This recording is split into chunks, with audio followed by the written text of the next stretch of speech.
What is China's greatest export? Is it labor, raw materials, or the next generation iPhones? Well, the answer is quite obvious. It's money.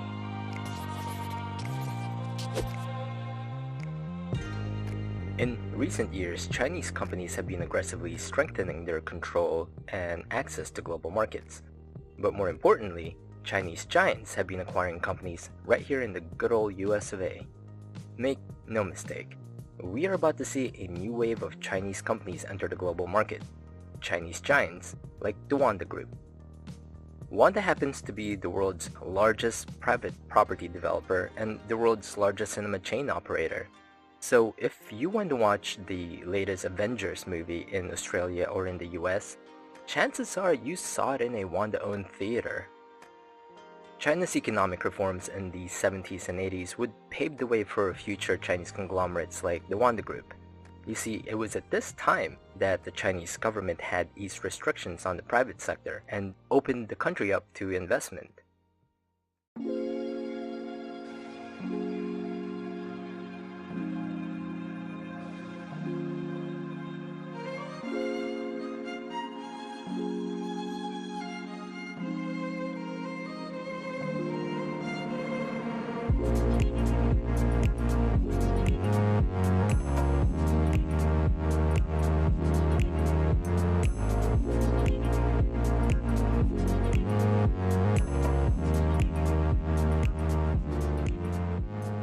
But aside from the economic reforms, Wanda's explosive growth in China can be traced back to this man. Originally a military man, Wang Jianlin left the People's Liberation Army during its downsizing in the 1980s. Shortly after, in 1988, Wang would take the troubled Zhigang Residential Development Company and turn it into a commercial success. And in 1992, he would reorganize Zhigang into Dalian Wanda. Using his military experience, Wang transformed a poorly managed real estate developer into one of China's most valuable companies, producing high-quality housing projects while keeping costs relatively low.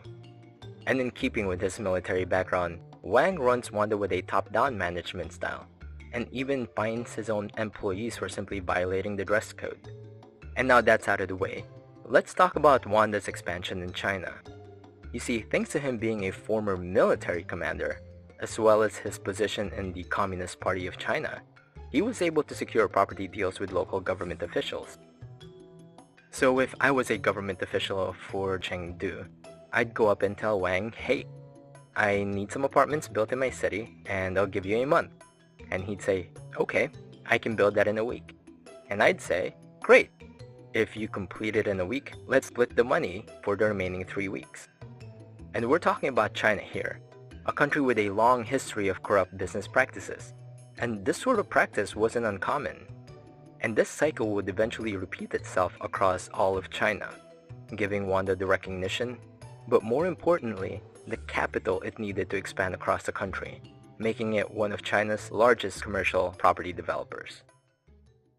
4 years after China's entry into the World Trade Organization, Wanda began to diversify its business away from real estate and into the cultural industry, kicking it off with movie theaters in China and forming Wanda Cinemas.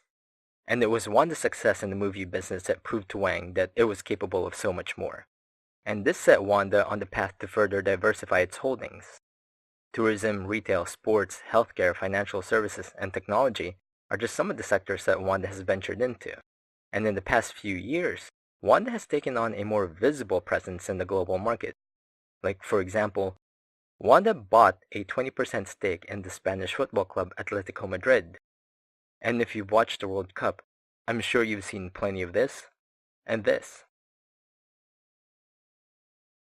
You see, ever since the Chinese government started expanding their influence to other countries, Chinese conglomerates like Wanda are usually not far behind. And since 2012, Wanda has been on a bit of a shopping spree. Like, for example, Wanda acquired AMC Theaters in the US, Hoyts in Australia, Infront in Switzerland, and they're also in the middle of construction of the Wanda Vista Tower in Chicago, the Wanda Vista Hotel in London, the Jewel Project at Australia's Gold Coast, and they've even gone as far as boasting on crushing Disney. At this point, it would seem that this Chinese juggernaut is absolutely unstoppable, right?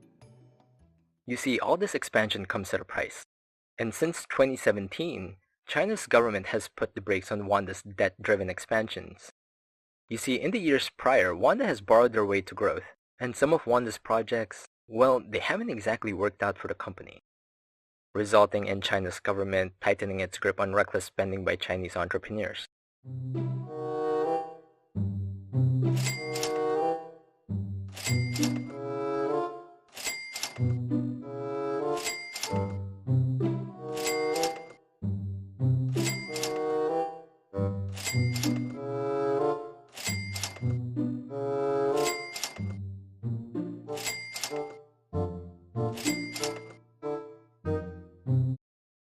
But the biggest blow came from China's banking regulator, essentially cutting off funding for Wanda's future overseas acquisitions and expansion plans. And to add insult to injury, Wanda has been dropped from this year's Fortune 500 list of companies due to piling debt and the recent government scrutiny. So is this another cautionary tale of lack of monetary oversight leading to reckless borrowing and spending by companies? Or did Wang Jianlin bite off more than he can chew? Like, what is a real estate entrepreneur with no experience in theme parks even boasting about crushing Disney?